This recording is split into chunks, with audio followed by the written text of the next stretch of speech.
Entrando ao vivo, boa noite para todos. Estamos começando a nossa live das segundas-feiras e hoje vamos falar sobre psicanálise, diagnóstico, cura. Esperando um pouquinho aí para o pessoal ir chegando. Sejam bem-vindos. Bom estar aqui com vocês de novo. Na semana passada a gente não conseguiu, não foi, terminar a live porque o Instagram estava muito instável e a minha garganta não funcionou, eu tive um acesso de tosse. Eu hoje não estou bem ainda não, tá? Eu estou até tentando aqui modelar minha voz para falar com um pouquinho mais um tom mais baixo, para ver se a gente consegue chegar aí até o final. Mas vamos indo. Se eu começar a tossir muito e não conseguir terminar, a gente para. Aí não posso fazer nada, né? Vamos entregar aí e ver o que acontece. Mas boa noite a todos. Espero que vocês estejam aí ouvindo bem a minha voz. E conforme eu falei na chamada, nós vamos... Boa noite, Lúcia. Nós hoje vamos voltar ao tema da semana passada, que nós não esgotamos, né? Porque eu tive que parar no meio. E me parece um tema assim importante, que é a questão do diagnóstico, né? Qual é a visão da psicanálise sobre o diagnóstico? Não fecha não, está muito calor.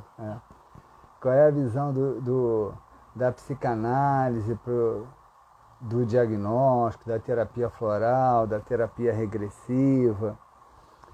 Porque a gente vive num mundo hoje, né? A medicina do século XX foi uma medicina que fragmentou muito o ser humano. Fragmentou, classificou o ser humano, enquadrou o ser humano, rotulou o ser humano. Foram estratégias necessárias, compreensíveis, não é? Dentro de uma visão de mundo muito cartesiana, né? Que é aquela visão que vem do século XIX e entra no século XX, né? Onde a grande João Felipe entrando aí, boa noite, João Felipe, que era aquela visão muito de fragmentar, que era aquela visão de destrinchar para analisar. E com essa visão perdeu-se a percepção do todo, né? Então, ao longo do século XX, a gente viu crescer muito essa questão das classificações das doenças, de todos os tipos de doença. Aí eu não estou nem falando só das doenças mentais, mas de todos os tipos de doenças. As pessoas passaram a ser classificadas, rotuladas e encaixadas dentro de um padrão de acordo com os seus sintomas. Só que no campo das doenças físicas, isso até é mais aceitável. Mas no campo das doenças psicológicas, isso é bem mais complexo. Porque as doenças psicológicas, elas envolvem uma subjetividade, né, que é muito pessoal, elas envolvem uma singularidade, que também é muito pessoal, que faz com que fique muito difícil você enquadrar um grupo de pessoas dentro de um rótulo de uma mesma doença. Apesar de que alguns sintomas possam ser similares, mas as causas, as histórias dessas pessoas são bem diferentes. Então, para um psicanalista, é meio incômodo. A gente muitas vezes chega um paciente e diz: mas doutor, o que eu tenho? Qual é a doença que eu tenho? E a gente até faz isso. Quando a pessoa pede, às vezes precisa de uma avaliação para encaminhar para um psiquiatra, ou enfim, para algum outro processo. Mas é muito incômodo, porque a psicanálise ela vê o ser humano numa totalidade muito mais complexa, muito mais ampla do que dentro de um único rótulo. Então incomoda. Às vezes um paciente chega assim: eu vim me tratar porque eu tenho tal doença. Tá, porque ele já veio muitas vezes de um psiquiatra, né? Ou veio muitas vezes de um psicólogo que tem um pensamento diferente do psicanalista. Então ele já foi rotulado. E ele muitas vezes se sente aquela doença, né? Ele se vê como sendo aquela doença, o que para início de processo mesmo da busca do tratamento já é ruim, porque já cria uma identificação dele com a doença. Ao invés dele se ver como um ser que está passando por um processo que pode parecer, que pode se enquadrar dentro de uma classificação, ele já se vê como a própria doença. Ele se rotula como a própria doença e muitas vezes ele acredita que vai viver aquela doença para o resto da vida. É muito comum, sim. Se as pessoas estão conseguindo ver, porque eu não estou conseguindo ver. Não, acho que todo mundo está conseguindo ver, acho que sim. As pessoas estão chegando. Estou conseguindo, para mim que eu estou parada. Vocês estão conseguindo me ver? Está chegando bem o sinal para vocês? Quem estiver por aí, me dá um retorno, por favor. Se vocês estão chegando, se o sinal está chegando bem. Espero que sim, né? Boa noite, gente chegando. Se alguém estiver aí me ouvindo, me dá um sinal, por favor, dizendo se estão me ouvindo bem. Sim, ótimo, obrigado, né, Olivale? Falando que é só pra gente mesmo. O pessoal está ouvindo bem. Então, incomoda um pouco, a gente fica meio assim, tira a gente um pouco dessa percepção mais ampla quando alguém chega e pede um diagnóstico, pede um laudo, ou já chega dizendo, todo mundo dizendo que está ouvindo bem, Lúcia. Que bom, obrigado aí pelo retorno. Fica mais difícil mesmo, a gente é meio desconfortável, eu gosto de dizer assim, né? Porque hoje a gente tem uma gama muito grande de possibilidades. Hoje a gente tem duas grandes classificações a nível internacional. Uma é o CID, que já está na sua versão número 11, que ele é da Organização Mundial de Saúde. Esse CID é uma classificação internacional de todas as doenças, inclusive das doenças mentais, mas é a que é mais usada, inclusive para testados médicos, para laudos médicos. O CID é o mais usado. E tem que é a classificação CID, Classificação Internacional de Doenças. E tem o DSM, que já está na sua 5ª versão, que é a classificação americana, não é? É uma classificação estatística de doenças mentais. O DSM, ele é específico de doenças mentais. Ele é uma classificação americana dos Estados Unidos, mas que algumas pessoas usam também. Mas aquela que é internacionalmente aceita e usada é o CID, que talvez muitos de vocês já tenham ouvido falar. Então no CID, quem já leu o CID, que já viu o CID, vai ver lá que você tem as doenças, né? No caso específico das doenças mentais, você tem a doença e você tem ali todos aqueles sintomas possíveis àquela doença. Então uma pessoa que chega no consultório com 3, 4 daqueles sintomas, ela já é um forte candidato a se enquadrar numa daquelas doenças. E aí ela vai fazer parte de um grupo de pessoas que vão ser rotuladas por aquela doença. E é aí que a questão para o psicanalista complica, porque para um psiquiatra isso até é importante, porque ele precisa medicar aquela pessoa. Então, para você medicar, você realmente tem que ter uma visão específica de aonde que aquela pessoa se enquadra dentro de uma doença, para o medicamento ser específico. Para um psicólogo que trabalhe também numa linha comportamentalista, cognitiva comportamentalista, que vai usar algumas técnicas específicas, técnicas para um tipo de transtorno ou técnicas para outro tipo de transtorno, a classificação também vai ser importante. Porque para esse psicólogo, ele vai precisar saber que tipo de técnica ele vai usar dentro daquela doença que aquela pessoa foi diagnosticada. Mas já para um psicanalista, isso já é uma história mais complexa. Porque tanto o psiquiatra como o psicólogo, nessa linha, o psicólogo que tem a linha cognitiva comportamentalista principalmente, ele vai olhar, o objetivo dele é tratar aquela doença. É tratar aquela doença para curar, aliviar aquela pessoa. Não que isso não seja importante, é claro que é. A pessoa está sofrendo, ela precisa de alívio, ela precisa que os sintomas dela sejam diminuídos, ela precisa se sentir melhor, sem dúvida isso, tá? Mas tanto para o psiquiatra quanto para o psicólogo nessa linha cognitiva comportamentalista, isso é o grande objetivo. O psicanalista não. O psicanalista ele vê aquele paciente numa amplitude muito maior.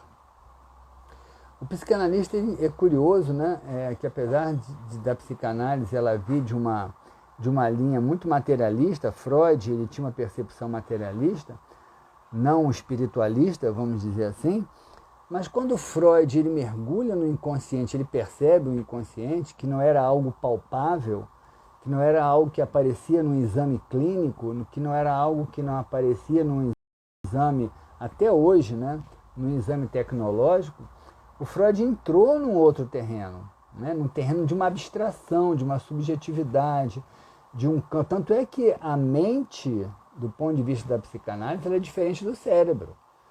Porque o cérebro é o conjunto de neurônios que estão aqui dentro, né, nessa caixa craniana. A mente não, é algo que se expande, é algo muito mais complexo. É algo que transcende ao próprio cérebro. Então, um psicanalista, ele vai olhar aquele paciente não como um conjunto de sintomas que dá a ele um determinado rótulo ou uma classificação, mas com um ser humano que é totalmente singular, que tem uma história única, que Freud chamou aí do romance familiar, que seria justamente a história dele desde a infância, não é? O grupo familiar dele, aqueles primeiros anos, os primeiros anos na escola. Então, para o Freud, esses momentos seriam muito significativos na construção dos transtornos mentais, das neuroses, das psicoses, das perversões. Quando nós falamos, por exemplo, em terapia regressiva, isso também é a mesma coisa. Eu acho até que é até mais. Porque a pessoa que trabalha com a terapia regressiva, ela pressupõe que aquele indivíduo ele já vem de vidas passadas. Então, aquele conjunto de sintomas que essa pessoa está apresentando, ela tem raízes que transcendem ao próprio nascimento dela, que vão para aquém do nascimento dela. Então ela não pode, as histórias de vida que ela teve jamais vão ser similares às histórias de vidas de outras pessoas. Por mais que essas histórias possam em algum momento ser parecidas, elas jamais serão iguais, jamais. Porque algum nível de diferença sempre vai haver. Ou nas experiências, ou na forma como lidou com isso. E no caso da terapia floral também acontece a mesma coisa. Eu, no caso, trabalho com a psicanálise, com a terapia floral e com a terapia regressiva. No caso da terapia floral, acontece a mesma coisa. Porque o terapeuta floral, ele vai olhar o paciente também como um todo.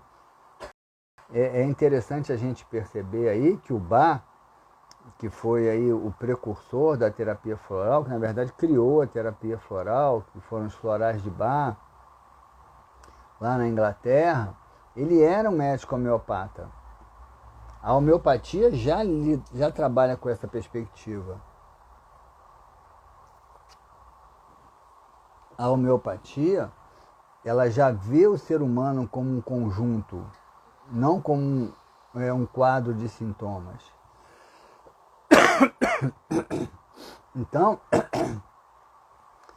a terapia, a homeopatia, por exemplo, a unicista, ela passa um único remédio para aquela pessoa. Está começando a incomodar. A terapia unicista, ela passa um único remédio para aquela pessoa, justamente baseado na personalidade daquela pessoa.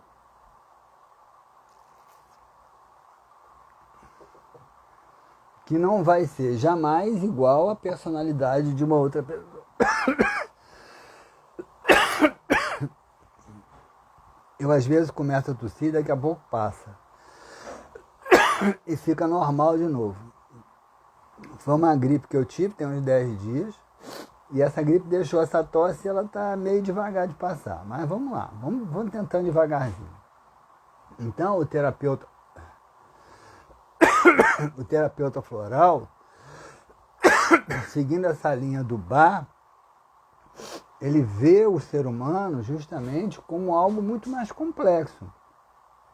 Tanto é, eu sempre digo isso para as pessoas que tomam floral, ou para os terapeutas que passam uma receita floral. A receita floral, ela não pode ser passada em cima dos sintomas somente. Você tem que ter uma visão da personalidade daquela pessoa. É importante que as flores que compõem uma terapia floral não sejam flores específicas para esse, para aquele outro sintoma. Porque se for feito assim, você vai estar aplicando o remédio floral como se aplica o remédio alopático, voltado para o sintoma. O remédio da terapia floral tem que ser um remédio que trate o ser humano na sua globalidade. É por isso que eu gosto até de chamar hoje as minhas receitas florais como um arranjo floral. Para mim, né, a receita floral é um arranjo. E o que um arranjo tem que ter? O arranjo tem que ter harmonia, tem que ter beleza. As plantas têm que combinar entre si. Então, as flores de uma receita floral, elas têm que ter essa unidade, essa combinação, que possa ser boa para aquela pessoa no conjunto, não só para os sintomas. Por quê? E aí a gente vai entrar numa questão que é fundamental. Porque os sintomas, eles são como a ponta de um iceberg. Né? E eu estou dizendo aqui, volto a repetir, eu não nego que seja importante tratar os sintomas. Claro que não, a pessoa está sofrendo, ela está às vezes numa crise forte de depressão, de ansiedade, de pânico. Então ela precisa de um alívio naquela hora.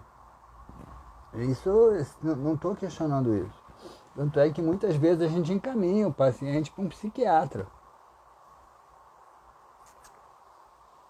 para que ele possa ali ser tratado, para que ele possa receber um remédio que alivie o seu sintoma.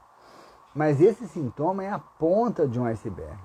Tanto é que hoje os bons psiquiatras, os psiquiatras mais conscientes, eles passam o remédio, mas vão encaminhar você para uma terapia. Porque o remédio, ele pode até aliviar o sintoma, mas o remédio não trata a causa, que é emocional, que é algum distúrbio que foi construído, algum transtorno que foi construído na história emocional daquele indivíduo. E a única forma de se atingir esse histórico é através da palavra, né? É através do escutar da palavra, da busca pela conscientização da sua própria história.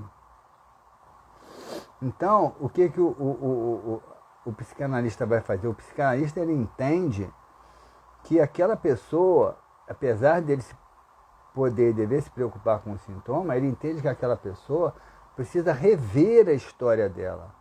Ela precisa mergulhar na história dela. E aí a gente vai perceber que nós somos muito mais do que um sintoma, ou que alguns sintomas, que aqueles sintomas eles eclodiram porque ao longo da sua história Você viveu situações que você não soube elaborar, que você não soube superar e que fizeram com que você chegasse a um ponto de tensão tão grande, muitas vezes sem perceber, que fez com que aquelas tensões internas elas emergissem como sintomas.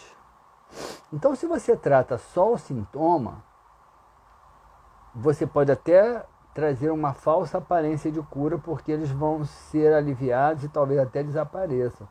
Mas as tensões internas vão permanecer e vão surgir de novo na mesma doença ou em outras formas de doença.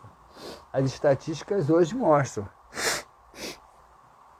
que 50% das pessoas que tiveram uma crise de depressão e que não buscaram tratar as causas emocionais dessa depressão tiveram a segunda. E 90% das que tiveram a segunda e não trataram chegaram à quarta crise depressiva. Porque o sintoma ele pode ser aliviado, mas a causa vai permanecer. Então a terapia regressiva, a terapia floral, a psicanálise, elas têm essa perspectiva. E elas veem justamente no rastro, ou talvez até não no rastro, mas em conjunto, com a visão do holismo. O que é o holismo? O holismo é um novo paradigma que vem surgindo aí a partir da década de 80, 1980, mais ou menos, em que nós deixamos de ver a vida, de ver o ser humano, de ver a vida de uma forma fragmentada e passamos a ver a vida como um todo, né? Como um grande conjunto de sistemas que se completam e que interagem entre si.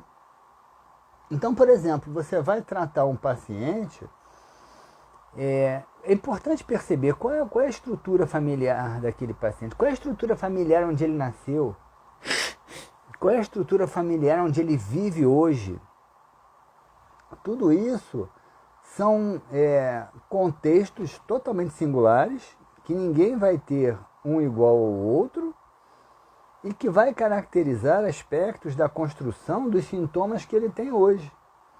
Então vocês percebem que não adianta tratar o sintoma, não adianta dizer que uma pessoa tem essa doença, esse transtorno, ainda que eu reconheça que isso seja necessário, estou reafirmando aqui para ninguém brigar comigo depois, ainda que a gente reconheça que isso seja necessário para a psiquiatria, para a psicologia, cognitivo-comportamentalista, com certeza, não estou negando isso, mas numa visão mais profunda no ser humano, numa visão mais abrangente, numa visão mais holística, numa visão mais psicanalítica, mais terapeuta floral, mais terapia regressiva, esse ser humano é muito maior do que isso. E ele precisa ser tratado na sua complexidade. Esse terapeuta, eu estou tossindo muito, né? É que eu não estou querendo perder o fio da meada, porque já está indo, né? Essa pessoa precisa ter tratada na sua complexidade, nas suas raízes. E aí vem uma pergunta, não é? Que eu fiz até no meu story quando eu divulguei. Tem cura? Tem cura? Então, se você pensa em termos de sintoma, você pode até pensar em cura. Se você conseguir usar uma técnica cognitivo-comportamentalista específica, se você conseguir prescrever um remédio apropriado e que tenha bons resultados, você pode até tirar a pessoa de um transtorno e acabar com os sintomas. Pode. Mas isso é cura? Talvez do ponto de vista da classificação seja. Mas do ponto de vista desse ser humano na sua totalidade não é. Porque a gente percebe que esse ser humano, as raízes da sua doença vão permanecer vivas e ele vai voltar novamente a ter algum tipo de conjunto de sintomas, que às vezes nem serão psicológicos, tá bom? Muitas vezes você cura um sintoma psicológico com um remédio Você não trata da causa através de uma terapia, as tensões internas permanecem como causa e aquilo não volta como sintoma psicológico, mas vão voltar como uma doença psicossomática, né? Como uma alergia, como um câncer, como uma gastrite, como uma hipertensão. Vão surgir de uma outra forma. Por quê? Porque a causa verdadeira da doença ainda permanece. Então, do ponto de vista da psicanálise, a gente vai pensar, tem cura? Freud não conseguiu responder essa pergunta. Na verdade, ele mesmo não acreditava que houvesse cura, porque ele mesmo dizia que quando ele achava que podia dar alta para um paciente, e é assim que a gente faz, ele combinava com esse paciente de dar alta para ele, mas sem nenhuma garantia de que ele tivesse curado, porque você nunca sabe, nunca, porque não tem um exame que detecte isso. Você nunca sabe se ainda tem algum tipo de conflito interno que não foi resolvido porque não veio à tona. Então aquele conflito pode mais na frente voltar a aparecer. Então, na verdade, eu acho essa é a grande beleza da psicanálise, né?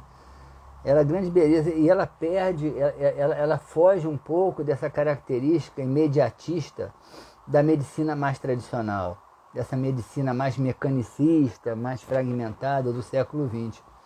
Apesar da psicanálise vir de lá também, né? Mas a psicanálise no início foi muito rejeitada pelos neurologistas da época, né? Tanto é que Freud foi muito, muito rejeitado. Mas a psicanálise, ela vê o ser humano para além da doença. Ela vê o ser humano como alguém que está buscando não só se curar dos seus sintomas, mas se libertar dos seus conflitos internos e se tornar uma pessoa melhor, uma pessoa mais madura, uma pessoa mais capaz de enfrentar a vida, uma pessoa mais capaz de construir a sua própria felicidade, uma pessoa mais capaz de se confrontar com os desafios da sua vida.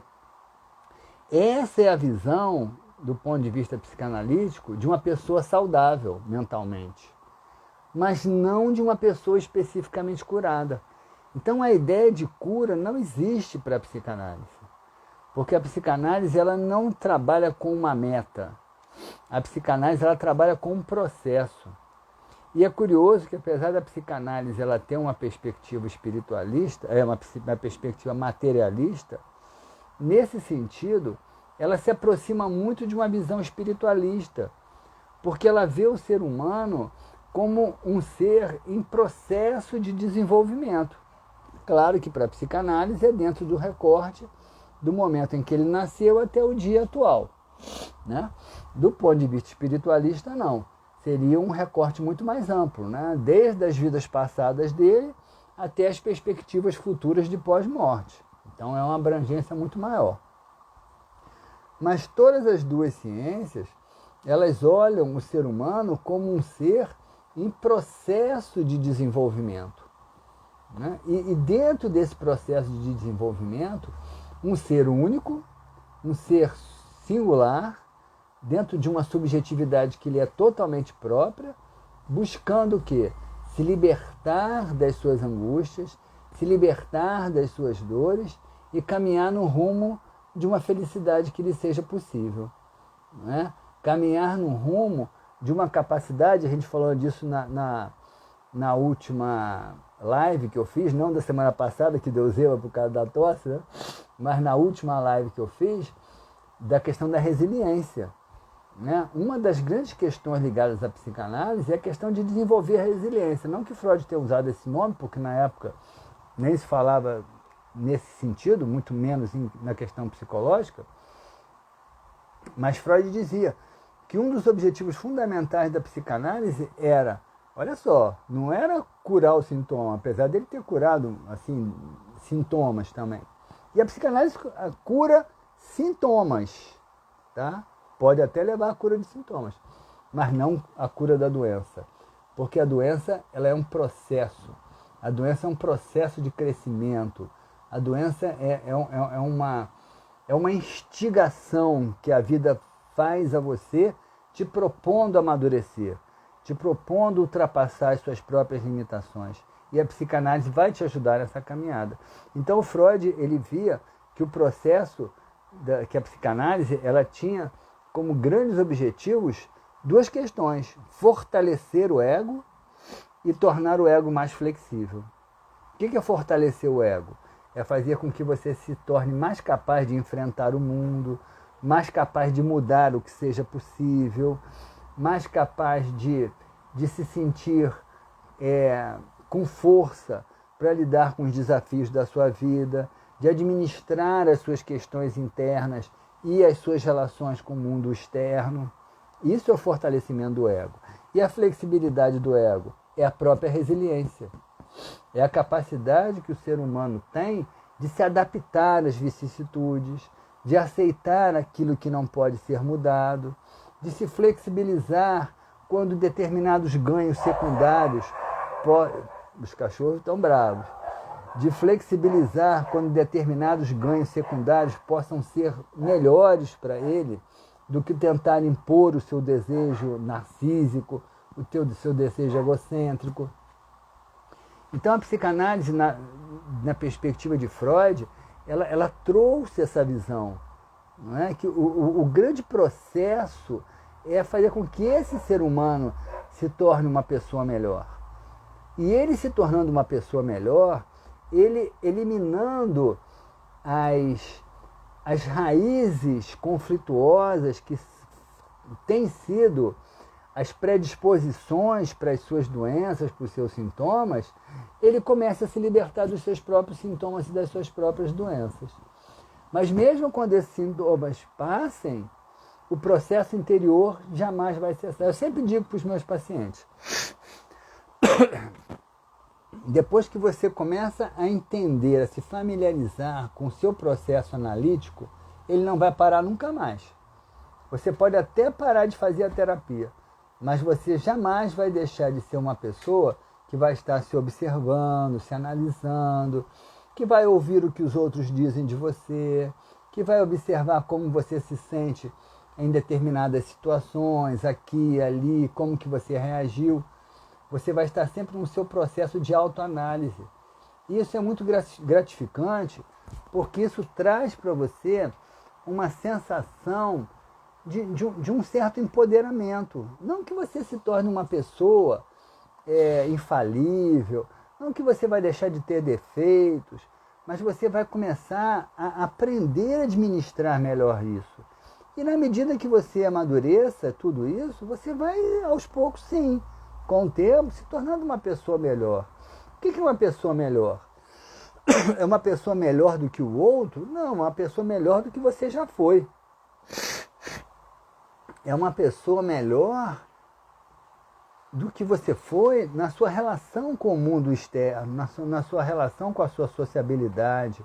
Uma pessoa melhor com a administração dos seus desejos internos. Porque muitas vezes a gente é dominado pelos nossos próprios desejos porque não tem força de ego suficiente para administrá-los. E aí você vai ser vítima desses desejos que muitas vezes vão gerar situações externas para você bastante sofridas. Então a psicanálise tem essa visão. Então vocês imaginem, né, para uma pessoa que é psicanalista e que tem essa visão, ela lidar com o enquadramento de um paciente dentro de uma classificação, né? Dentro de um rótulo. A Neurival está falando aqui ter mais alto grau, ter mais autocontrole sobre os seus sentimentos. Sim, é isso mesmo. Você vai ter mais controle sobre os seus sentimentos na medida que você se torne mais consciente deles. É muito interessante. Hoje mesmo um paciente estava me deparando com isso e eu sempre digo para eles isso. Ele estava dizendo, né, um paciente que vem de uma história bastante complexa, uma personalidade muito forte, muito agressiva, que ele mesmo achava que não ia conseguir mudar aquilo nunca.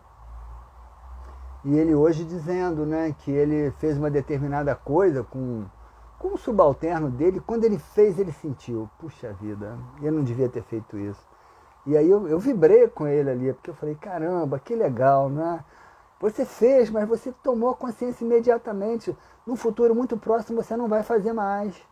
Porque essa consciência ela vai se alicerçando de tal forma em você que da próxima vez você vai perceber antes de fazer. E aí sim você vai poder controlar. Essa é a grande questão da psicanálise. Eu começo a me empolgar, começo a falar mais alto, a tosse vem com força, né?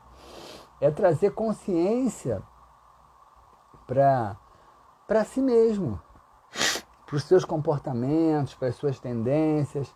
E aí você vai administrando isso com mais sabedoria. Quanto mais consciência você tem, mais você vai percebendo o que você faz, e daqui a pouco essa consciência vai anteceder ao que você faria e você vai deixar de fazer. E aí o sintoma começa a mudar. Né? E aí você começa a se mudar, a se curar, não porque houve uma erradicação dos sintomas, mas porque você começou a fazer um processo de transformação que não tem fim. Por isso Freud não conseguia admitir que tem cura. Eu sempre digo para meus pacientes, eu não dou alta para ninguém, nós vamos combinar a alta. Tá com vontade de parar? Acha que caminhou bastante? Tá legal? Então tá. Se eu vejo que ainda tem alguns riscos iminentes, eu até falo, ó, espera mais um pouco, não é a hora, tudo bem. Mas quando eu vejo que a pessoa está se sentindo segura, é ótimo, vai em frente. Porque quando você mergulha nesse processo, você não vai parar mais. E aí eu trouxe para vocês aqui um texto da Joana de Anjos, um parágrafo, não, nem um texto todo. Eu vou ler para vocês aqui, tá? É um parágrafo só para a gente dar uma encerrada aqui, porque a minha garganta sobreviveu, então não vamos abusar demais.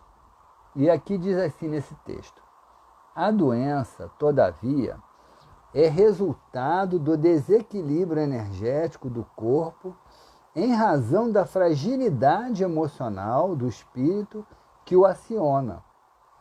Os vírus, as bactérias e os demais micro-organismos devastadores não são os responsáveis pela presença da doença, porquanto eles se nutrem das células quando se instalam nas áreas em que a energia se debilita. Causam fraqueza física e mental, favorecendo o surgimento da doença por falta da restauração da energia mantenedora da saúde. Os medicamentos matam os invasores, mas não restituem o equilíbrio como se deseja, se a fonte conservadora não irradia a força que sustenta o corpo. Então, vejam bem, reforçando aqui esse finalzinho da Joana, não adianta você eliminar os sintomas se a fonte conservadora da vida, né, da sua vida, não irradia a força que sustenta o corpo, que sustenta a sua mente. Ela está aqui falando mais numa questão das doenças físicas, mas que se aplicam aí às doenças psicológicas também. Se você tem um psiquismo que está predisposto, que é um terreno fértil para a doença, que se encontra instável, desequilibrado, em harmonia, cheio de feridas psíquicas, cheios de mágoas, de revoltas, de conflitos, de situações mal resolvidas, de queixas, de lamentos, enfim, um psiquismo em conflito, você tem um terreno psicológico, um terreno de energia psíquica fértil, né, contaminado, poluído e fértil para que as doenças se instalem. Não só as doenças físicas, mas as doenças psicológicas. Então as classificações, conforme eu falei, elas são todas baseadas em sintomas. Os sintomas podem ser generalizados, fazendo com que você se enquadre num grupo. Mas o seu psiquismo, que montou a sua predisposição específica para que aquela doença se instalasse, esse seu psiquismo ele é totalmente singular. Ele é totalmente subjetivo, ele é totalmente individual, ele é totalmente próprio. E não adianta você tratar os seres humanos como se fossem todos doenças, né? Classificações de doenças que se enquadrassem dentro de determinadas formas terapêuticas. Ainda que eu volto a dizer isso muitas vezes seja necessário para aliviar os quadros agudos, as dores, os sofrimentos imediatos. Não estou negando isso. Mas se você pensa em tratar o ser humano e fazer com que ele cresça, com que ele amadureça, com que ele avance, você tem que ter uma perspectiva mais abrangente. Uma perspectiva que o paradigma holístico trouxe uma grande contribuição. Porque o paradigma holístico ele tem um fundamento muito forte com a teoria sistêmica, né? De que todos nós somos sistemas inseridos, vou até mais além, todos nós somos sistemas compostos de pequenos sistemas, sistema digestivo, sistema neurológico, sistema respiratório, sistema cardiovascular, sistema dos energético, dos meridianos da acupuntura, sistemas mentais com as diversas estruturas do psiquismo, o inconsciente, o pré-consciente, o consciente, com um id, um ego, superego, enfim, uma complexidade enorme, que é totalmente pessoal. E isso não tem cura imediata, não existe. Mas tem um investimento que vale a pena ser feito, porque é o único caminho, no meu entendimento, para a gente alcançar a felicidade, para a gente alcançar uma vida melhor. Eu vejo hoje, né, na onda aí dessa medicina muito neurológica ainda do século XX, algumas terapias complementares que, no fundo, vêm de uma perspectiva reducionista, fragmentada, né? Eu vou fazer isso em você, você vai sentir um alívio, e você vai ficar bem. Tudo bem, ótimo, que bom que consegue aliviar o sintoma, não é? Mas a maioria dessas terapias se esquecem de olhar o ser humano como um todo. Conforme eu falei, a própria terapia floral, se o terapeuta não tiver maturidade, ele se perde. E ele vai prescrever florais como o médico prescreve remédio. Esse floral para esse sintoma, esse floral para esse sintoma. E não é assim, né? A terapia floral, ela vê o ser humano num conjunto. Então pensem nisso, né? Pensem nisso até como uma referência para vocês mesmos, né? O que eu quero fazer da minha vida? Como que eu quero fomentar, estimular os processos que possam me levar a ser uma pessoa melhor? Pensem nisso, porque tem um provérbio chinês que diz assim: para todo problema difícil tem uma solução fácil, mas errada.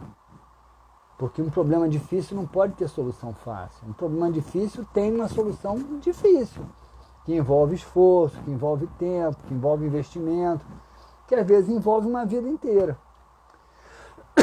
E o nosso processo de crescimento, de amadurecimento emocional, de amadurecimento psicológico, é um processo complexo, é um processo difícil, mas que vale a pena ser vivido.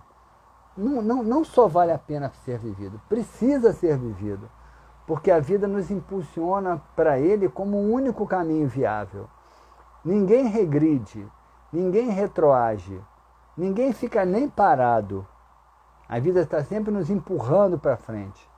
E quando você não caminha pelo seu próprio esforço, quando você não caminha pela sua própria iniciativa, pelos seus próprios empreendimentos, a vida vai te empurrar pela dor, porque é isso que ela faz. Então pensem nisso, vamos quebrar um pouco esse paradigma, vamos acreditar mesmo, né, que nós precisamos fazer coisas mais profundas e muito mais belas, porque isso para mim é de uma beleza enorme, né, essa complexidade do ser humano, de ver cada ser humano como um ser único. Isso é uma coisa fantástica que a psicanálise trouxe. E eu acho que a gente precisa realmente trazer esse nível de humanidade para nós mesmos e para todas as terapias que nos tratam, que cuidam de nós. Tá bom? Minha gratidão a todos, né? Alguém está falando aqui, né, Olivale, esse passo a passo é muito interessante para quem acompanha uma pessoa que está nessa luta com o que vem de dentro e de fora da pessoa. Sim, é muito interessante, né? Eu trabalho com isso, quando eu vejo isso nas pessoas, eu me empolgo mesmo, né, de ver aquele processo acontecendo, e a pessoa se envolvendo, e a pessoa tomando consciência. A Cristiane está pedindo aqui, gostaria de ouvir uma live falando sobre a regressão. Podemos fazer uma live, talvez até a próxima. Tem uma pessoa que tinha me pedido para falar sobre depressão, sobre ansiedade, eu já fiz. Vamos falar sobre regressão na próxima vez, tá bom? Vamos falar. Na segunda-feira que vem a gente vai falar sobre regressão. Eu vou deixar essa da depressão e da ansiedade para uma outra, para seguinte. Porque eu já fiz, né? Quem quiser até ver, procura lá no meu, nas minhas lives, lá no YouTube tem. Vocês vão ver lá no meu canal do YouTube, João Carvalho Neto. Tem lá, aqui também no Instagram, se procurar aí deve ter. Se bem que o IGTV passou, mas acho que continua no Instagram. Essa live também vai continuar aí no Instagram, tá bom? Quem gostou, achar que vai ser útil para as pessoas, passa, compartilha, que as pessoas vão poder ver. E ao longo da semana, lá para quinta, sexta-feira, eu posto ela depois lá no meu canal do YouTube, tá bom? Então vamos falar sobre regressão aí. Tem um encontro marcado semana que vem aqui, 21 horas, para a gente falar sobre regressão, tá? Minha gratidão a todos por vocês estarem aí. Perdão aí pelas dificuldades, mas chegamos ao final. Não queria deixar de falar, porque eu estava devendo essa live aí, eu queria terminar aí, deu certo. Vocês me ouviram tossir e fungar um pouquinho, mas deu certo. Minha gratidão a todos, um abraço, uma boa semana. Tchau para vocês.